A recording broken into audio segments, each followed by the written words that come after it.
30শে March ছিল আমার জন্মদিন, আর একটু দেরিতে আপলোড করলাম।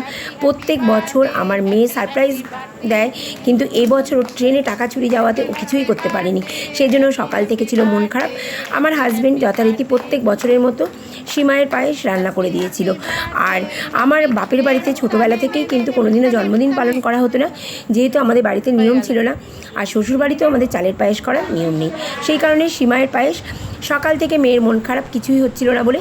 আর তারপরেই সন্ধ্যেবেলা হঠাৎ আমার বন্ধুরা এসে হাজির। এক রাশ আনন্দ নিয়ে ওরা চলে এলো, নিয়ে এসেছিলো ম্যাঙ্গো কেক, সেটা কাটা হলো। মেয়ে ওদেরকে সুন্দর করে চা করে দিয়েছিল।